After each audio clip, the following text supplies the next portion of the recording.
Hi friends, എല്ലാവരും video കണ്ടിട്ട് ചാനലൊന്ന് സബ്സ്ക്രൈബ് ചെയ്യുക. അങ്ങനെ നമുക്ക് പുതിയ വിശേഷങ്ങളിലേക്ക് പോയാലോ. അങ്ങനെ ദേവിക, പ്രഭാവതി, സിദ്ധാർത്ഥൻ, നന്ദൻ, ഹരി ഇവർ ഇത്രയും പേര് ഹാളിൽ കൂടുകയാണ്. ആ സമയത്താണ് സത്യങ്ങളെല്ലാം തുറന്നു പറയണം എന്നിങ്ങനെ ഹരി വക്കീൽ പറയുന്നത്. അങ്ങനെ ആദ്യം മുതൽ തന്നെ നന്ദന് എല്ലാ കാര്യങ്ങളും പറയേണ്ടി വരുന്നു.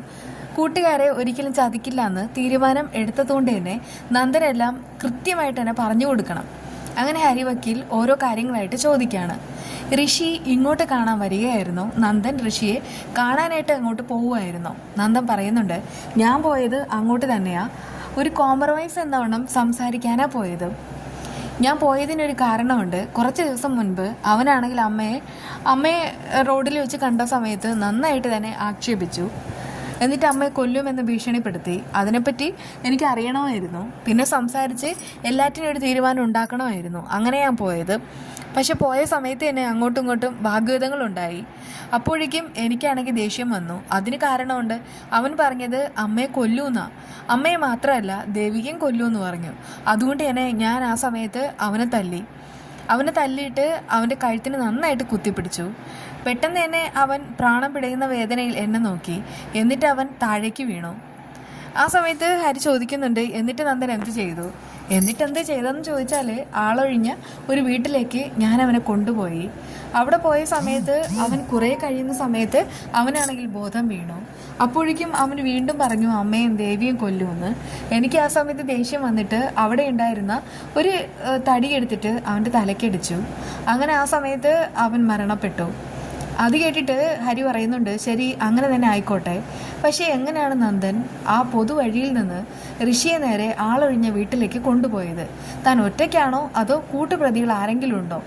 അത് കേട്ട് നന്ദൻ പറയുന്നുണ്ട്, അത് അങ്കിളെ ഞാൻ ഒറ്റയ്ക്ക് തന്നെയാണ്. ഇങ്ങനെയൊക്കെ മറുപടി പറയുമ്പോൾ നന്ദനാണെങ്കിൽ പരതിയാണ് പറയുന്നത്. അയാൾക്ക് ഒന്നും ഷുവറല്ല. അതിന് കാരണമുണ്ടല്ലോ, അവൻ ഒറ്റയ്ക്കല്ല, കൂടെ കെവിനും ഉണ്ടായിരുന്നു. അപ്പോഴേക്കും ഹരി വക്കീൽ വീണ്ടും എടുത്ത് ചോദിക്കുകയാണ്, നന്ദൻ ഒറ്റയ്ക്ക് തന്നെയാണോ ഇത്രയും ഭാരമുള്ള ഋഷി അങ്ങോട്ട് കൊണ്ടുപോയത്? അതെങ്ങ ഒറ്റയ്ക്ക് തന്നെയാണ്? വലിച്ചിഴിച്ചാണോ കൊണ്ടുപോയത്? തോളത്തിട്ടുകൊണ്ടാണോ പോയത്? അത് കേട്ട് നന്ദൻ വീണ്ടും ഞെട്ടുകയാണ്. എന്നിട്ട് പറയുന്നുണ്ട്, അതിപ്പോൾ ഞാൻ വലിച്ചിഴിച്ചാണ് കൊണ്ടുപോയത്. ഓഹോ, അങ്ങനെയാ? വലിച്ചിഴിച്ച് കൊണ്ടുപോയിട്ട് വീണ്ടും ആ ഋഷിക്ക് ബോധം വീണു. അപ്പോഴേക്കും വീണ്ടും വാഗ്വാദം ഉണ്ടായി. ആ സമയത്ത് നന്ദൻ തല്ലിയത്. അങ്ങനെ മരിച്ചതെന്നാ നന്ദൻ പറയുന്നത്. ഇത്രയും കറക്റ്റ് അല്ലേ? എന്നിട്ട് എന്ത് ചെയ്തു? ആ സമയത്ത് നന്ദൻ പറയുന്നുണ്ട്, അതിപ്പോൾ മരിച്ചു എന്ന് ഞാൻ ഉറപ്പ് വരുത്തി. ഓഹോ, അങ്ങനെയാ? അങ്ങനെ തനിക്കാണെങ്കിൽ ഫിസിക്കലി ഉറപ്പ് വരുത്താനായിട്ട് അങ്ങനെ അറിയാവോ? അപ്പോഴേക്കും അവൻ പറയുന്നുണ്ട്, അതിപ്പോൾ മൂക്കത്ത് വിരൽ വെച്ച് നോക്കി. അപ്പോഴേക്കും ശ്വാസം നിലച്ചതായിട്ട് തോന്നി. പൾസ് നോക്കി, അതും നിലച്ചു. അങ്ങനെയാണ് ഞാൻ മരണം സ്ഥിരീകരിച്ചത്. ഡോക്ടേഴ്സ് ആരെങ്കിലും പിന്നീട് കണ്ടോന്ന് ചോദിക്കുമ്പോൾ നന്ദൻ പറയുന്നുണ്ട്, ഇല്ല, ഒരിക്കലും ഇല്ല. ആരും അറിയരുതെന്ന് ആഗ്രഹം ഉണ്ടായിരുന്നു. അതുകൊണ്ട് തന്നെ അടുത്ത പറമ്പിലേക്ക് അവനെ കൊണ്ടുപോയി. എന്നിട്ട് കുഴിയെടുത്തു, അതിനകത്ത് മൂടിയിട്ടു. അത് കേട്ട് ഹരി വക്കീൽ ഞെട്ടിത്തരിക്കുകയാണ്. എന്നിട്ട് ചോദിക്കുന്നുണ്ട്, അല്ല, ഈ കറക്റ്റ് ടൈമിങ്ങിൽ തന്നെ പറമ്പിലാണെങ്കിൽ ഈ മൺവെട്ടിയൊക്കെ ഉണ്ടായിരുന്നു? നന്ദൻ പറയുന്നു, അതെ, മൺവെട്ടി അവിടെ പണി എന്തോ നടക്കുന്നുണ്ടായിരുന്നു.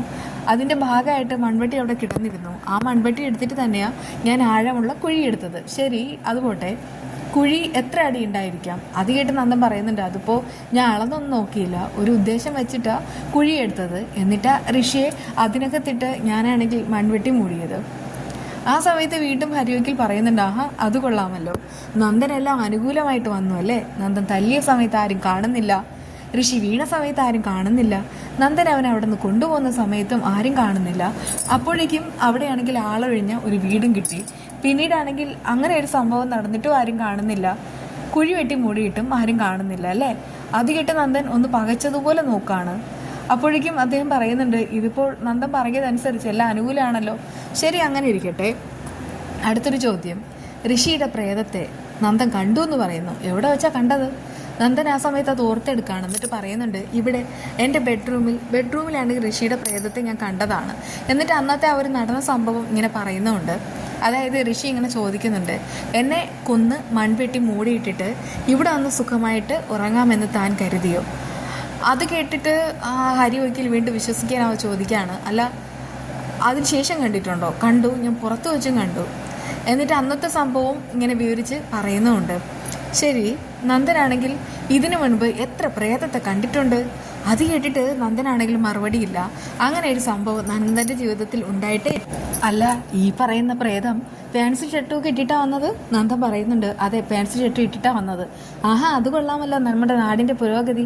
ഈ പ്രേതങ്ങളെല്ലാം പാൻസും ഷർട്ടും ഇട്ടിട്ടൊക്കെയാണ് വരുന്നത്. ദേവിക, താനാണ് ഈ നാടിൻ്റെ MLA, തനിക്കും അഭിമാനിക്കാം. അത് കേട്ട് ദേവിക ചോദിക്കുകയാണ്, അങ്കിൾ എന്നെ കളിയാക്കാണോ? അങ്കിൾ ഇപ്പോൾ എന്നെയും കൂടെ ചേർത്തിട്ടാ കളിയാക്കുന്നത്? അല്ല മോളെ, ഇങ്ങനെയുള്ള ഓരോ കാര്യങ്ങൾ ചോദിക്കുമ്പോൾ ഇങ്ങനെ തിരിച്ചു പറയാതിരിക്കാൻ എങ്ങനെ കഴിയും? എന്തായാലും എല്ലാം മനസ്സിലായി. അത് കേട്ടിട്ട് നന്ദനാകെ ഞെട്ടിത്തെറിച്ച് നിൽക്കുന്നുണ്ട്. അല്ല, മുൻപാണെങ്കിൽ ഇങ്ങനെ സംഭവിച്ചിട്ടുണ്ടോ? അത് കേട്ട് പ്രഭാവതി പറയുന്നുണ്ട്, സത്യമായിട്ടും നന്ദനാണെങ്കിൽ ഋഷിയുടെ പ്രേതത്തെ കണ്ടു, അവനൊരു ഷോക്കായിട്ടും ഉണ്ട്. സിദ്ധാർത്ഥൻ പറയുന്നുണ്ട്, അതെ അതെ, പുറത്ത് വെച്ച് കണ്ട സമയത്ത് അവനാകെ പേടിച്ച് വിറച്ച് വരികയായിരുന്നു. അപ്പോഴേക്കും എന്നോടും ദേവികയോടും നാട്ടുകാരെ വിളിച്ച് കാര്യം പറഞ്ഞു. ഞങ്ങൾ അങ്ങോട്ട് പോയിരുന്നു. പക്ഷെ അതിനു മുൻപ് തന്നെ നന്ദനയും കൊണ്ട് ഇസബല്ല ഇവിടെ എത്തി. അപ്പോഴേക്കും ഹരി ചോദിക്കുകയാണ്, ഇസബല്ല അതാരാ? ദേവികയുടെ കൂട്ടുകാരിയാ? അപ്പോഴേക്കും ദേവികയുടെ നന്ദൻ്റെ ഫ്രണ്ടാണ് ഇസബല്ല എന്നുള്ള കാര്യമൊക്കെ പറയുന്നുണ്ട്. ഇങ്ങനെ നടന്ന ഒരു കൊലപാതകം ഇവിടെ ഈ വീട്ടിലുള്ളവരല്ലാതെ മറ്റാരോടെങ്കിലും നന്ദ പറഞ്ഞിട്ടുണ്ടോ? നന്ദ പറയുന്നുണ്ട്, അതെ, എൻ്റെ ഫ്രണ്ട്സായ കെവിനോടും ഇസബല്ലയോടും പറഞ്ഞു. അത് കൊള്ളാലോ. എന്നിട്ട് അവർ രണ്ടുപേരും ഈ വലിയൊരു കൊലപാതക രഹസ്യം മറച്ചു വെച്ചു. ഫ്രണ്ട്സ് എന്ന് പറഞ്ഞാൽ ഇങ്ങനെയാ? ഇത്രയും വലിയൊരു രഹസ്യം തന്നെ മറച്ചു വെച്ചില്ലേ? അത് കേട്ടിട്ട് നന്ദ ചോദിക്കുകയാണ്, അങ്കിൾ എന്നെ കളിയാക്കാണോ? കളിയാക്കുകയെന്നല്ല, പ്രഭാവതി പറയുന്നുണ്ട്. നന്ദനാണെങ്കിൽ ഈ ഒരു കാര്യത്തിൽ ആകെ തകർന്നിരിക്കുക ഹരിയേട്ട, അതുകൊണ്ട് കളിയാക്കരുത്. അതുകൊള്ളാം. നമ്മൾ ഈ സംസാരിക്കുന്നത് ഒരു കൊലപാതക രഹസ്യം ചുരുളഴിക്കുന്ന കാര്യത്തെ പറ്റിയാണെന്ന് പ്രഭ മനസ്സിലാക്കണം. പ്രഭയ്ക്ക് നന്ദനോട് സ്നേഹമുണ്ട്, അമ്മയല്ലേ. പക്ഷേ നമ്മൾ അതല്ലല്ലോ ചിന്തിക്കുന്നത്. അപ്പോഴേക്കും എല്ലാവരും ആകെ ഞെട്ടിത്തെറിച്ച് നിൽക്കുകയാണ്. ഇത്രയും കാര്യങ്ങൾ നിങ്ങളെല്ലാവരും കേട്ടല്ലോ. എന്തായാലും ഇസബല്ലയും കെവിനും അവരോട് എനിക്ക് സംസാരിക്കണം. അത് കേട്ടിട്ട് നന്ദനാകെ പേടിച്ചുറച്ചിരിക്കുകയാണ്. ഈ ഒരു കൊലപാതക രഹസ്യം കേട്ടിട്ടു ഇനി നിങ്ങൾക്ക് എന്താണ് എന്നോട് പറയാനുള്ളത്? ഓരോരുത്തരുടെ ഒപ്പീനിയൻ എന്നെ അറിയിക്കണം. നന്ദന് പറയാനുള്ളതിൽ വെച്ച് നിങ്ങൾക്കിനി എന്തെങ്കിലും കൂടുതൽ പറയാനുണ്ടോ? എന്താണെന്ന് വെച്ചാൽ ഓരോരുത്തരായിട്ട് പറഞ്ഞോളൂ. അതിൽ ദേവികയ്ക്കും സിദ്ധാർത്ഥനും പ്രഭയ്ക്കും കൂടാം. അപ്പോഴേക്കും പ്രഭാവതിയാണെങ്കിൽ ആകെ ഞെട്ടിത്തെറിച്ച് നിൽക്കുന്നു. അപ്പോഴേക്കും നന്ദൻ പറയുന്നുണ്ട്, അങ്കിൾ ഇനി അവരൊക്കെ എന്തു പറയാൻ? ഞാൻ തെറ്റ് ചെയ്തു, അതുകൊണ്ട് തന്നെ ഏത് ശിക്ഷ തന്നാലും ഞാൻ അനുഭവിക്കാൻ യോഗ്യം തന്നെയാണ്. അത് കേട്ടിട്ട് പ്രഭാവതി പറയുന്നു, ഒന്ന് ചുമ്മാതിരിക്കുന്നുണ്ടോ? നിനക്ക് പറ്റിയൊരു അബദ്ധമാണ്. അത് കേട്ട് ഹരി പറയാണ്, കണ്ടില്ലേ, ഒരാൾ പറയുന്നു കുറ്റം ചെയ്തു എന്ന്, മറ്റൊരാൾ പറയുന്നുണ്ട് അത് അബദ്ധമാണ് സംഭവിച്ചതെന്ന്. അല്ല, സിദ്ധാർത്ഥനും ദേവികയ്ക്ക് എന്താ പറയാനുള്ളത്? ദേവിക പറഞ്ഞോളൂ. ദേവിക പറയാണ്, അതിപ്പോൾ അങ്കിൾ ഈ നന്ദു പറഞ്ഞതിലപ്പുറമായിട്ട് എനിക്കൊന്നും പറയാനില്ല. ഇനി തീരുമാനം എടുക്കേണ്ടത് അങ്കിൾ മാത്രമാണ്. അപ്പോഴേക്കും സിദ്ധാർത്ഥൻ പറയുന്നുണ്ട്, ദേവിക പറഞ്ഞതിനോടാ എനിക്ക് യോജിപ്പ്. ഇനി കാര്യങ്ങൾ തീരുമാനിക്കേണ്ടത് എന്തായാലും ഹരിയേട്ടൻ തന്നെയാണ്. ആ സമയത്ത് അയാൾ പറയുന്നത് ശരി, ആ ഉത്തരവാദിത്തം മുഴുവനും ഞാൻ ഏറ്റെടുക്കുന്നു. എന്താണെന്ന് വെച്ചാൽ ഞാൻ തന്നെ തീരുമാനിക്കാം, അതല്ലേ നല്ലത്. അതിനിടയ്ക്ക് ദേവികയ്ക്ക് ഒരു കോള് വരികയാണ്. ദേവിക ഫോണും എടുത്തിട്ട് മാറുന്നു. അപ്പോഴേക്കും ഹരി ഈ നന്ദനോട് പറയുന്നുണ്ട്, നിൻ്റെ കൂട്ട് ഇസബല്ലയോടൊപ്പമാണ്.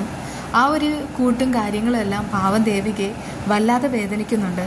അതെനിക്ക് മനസ്സിലായി കേട്ടോ. ആ സമയത്ത് നന്ദനും അത് ഒത്തിരി സങ്കടമാവാണ് കേട്ടോ. എന്തായാലും ഈ ഒരു കൊലപാതക കഥയിൽ ഇൻവോൾവ് ആയിട്ട് കൂടുതലായിട്ടുണ്ടായിരുന്നത് ഇസബല്ലയും കെവിനുമാണെന്ന് ഹരി വക്കീലിനും മനസ്സിലാവുന്നുണ്ട്. അതുകൊണ്ട് തന്നെ ഇനി എല്ലാ കാര്യവും എളുപ്പമായി.